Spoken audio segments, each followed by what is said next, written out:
What's up, everyone? Welcome to the April 25th edition of DraftKings Tournament Plays presented by Prize Picks. I'm your host, Adam Scherer. You can follow me on Twitter at ShipMyMoneyDFS. And as a reminder, you get 1 free month of Awesemo plus Platinum when you sign up and make a deposit at Prize Picks. Be sure to use the code Awesemo to receive a 100% first deposit bonus up to $100. We have a 7-game baseball slate on tap tonight. Keep in mind, it does start at 6:10 Eastern instead of the normal 7:05 or 7:10, so don't let that catch you off guard. Make sure you have your lineups in earlier than usual. But going to take a look at 3 of the top tournament stacks and 3 of the top tournament pitchers using the top stacks tool and the top pitchers tool on Awesemo.com. Starting with the top stacks, coming in at number 3, the New York Mets are projected for 4% aggregate ownership. They have a 6% chance of being the top scoring stack. They're facing Miles Mikolas and the St. Louis Cardinals. They only have a 3.6 implied run total, but they do have a lot of power in their lineup. They have some speed in their lineup. Mikolas is not a bad pitcher, but he's not someone that I'm overly concerned about taking hitters against either. Kind of surprised the implied run total is as low as it is here.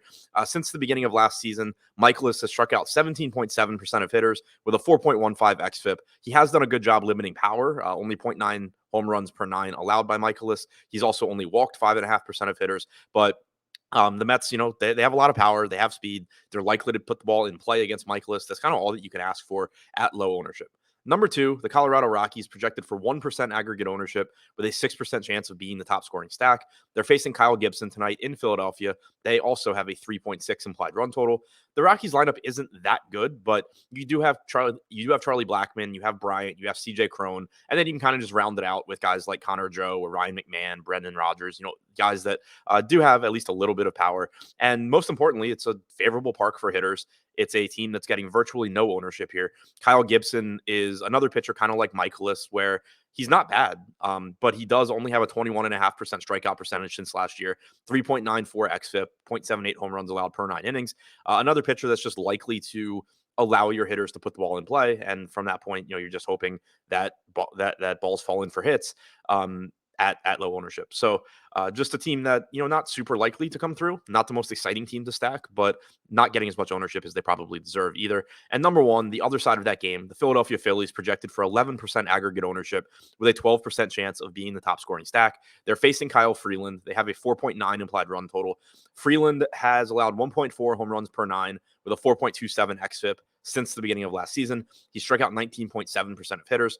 When Freeland's on his game, he typically does a pretty good job keeping the ball on the ground and limiting hard contact, but he doesn't have elite swing and miss stuff. And guys like that do just have a little bit smaller margin for error.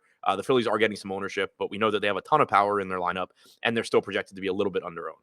As far as the top pitchers go, coming in at number 3, Walker Buehler's $8,800 facing the Arizona Diamondbacks. He's projected for 6% ownership with a 13% chance of being a top 2 pitcher. Buehler's off to a slow start this season, but since the beginning of last year, a 25.3% strikeout percentage, 3.64 xFIP, and he's facing an Arizona lineup that is one of the weakest in baseball. This team is not very good. They have a 3.5 implied run total. Not too many hitters in this lineup that you need to be scared of. It's a nice bounce back spot for Buehler, and he's not projected to pick up that much ownership because there are several pitchers that are similarly priced and just projected to be higher owned than Buehler is. Number 2, Nathan Eovaldi, $8,000. 13% projected ownership, 20% chance of being a top 2 pitcher. He has a relatively difficult matchup against the Toronto Blue Jays, who have a 4.2 implied run total, but Eovaldi does have very good stuff. He has a 25.8% strikeout percentage since the start of last season. He's only walked 4.6% of hitters, so typically isn't going to do it isn't going to hurt himself, isn't going to put unnecessary guys on base. And he has a 3.42 xFIP over that time. So it's certainly a dangerous matchup against Toronto. We know that they have plenty of power bats in their lineup, but Eovaldi does have good strikeout stuff. He does typically do a good job of just pitching in general, limiting power, only 0.91 home runs per 9 since last year, not getting quite as much ownership as he deserves. And number 1, Shane Bieber, $9,600 price tag, projected for 19% ownership with a 22% chance of being a top 2 pitcher.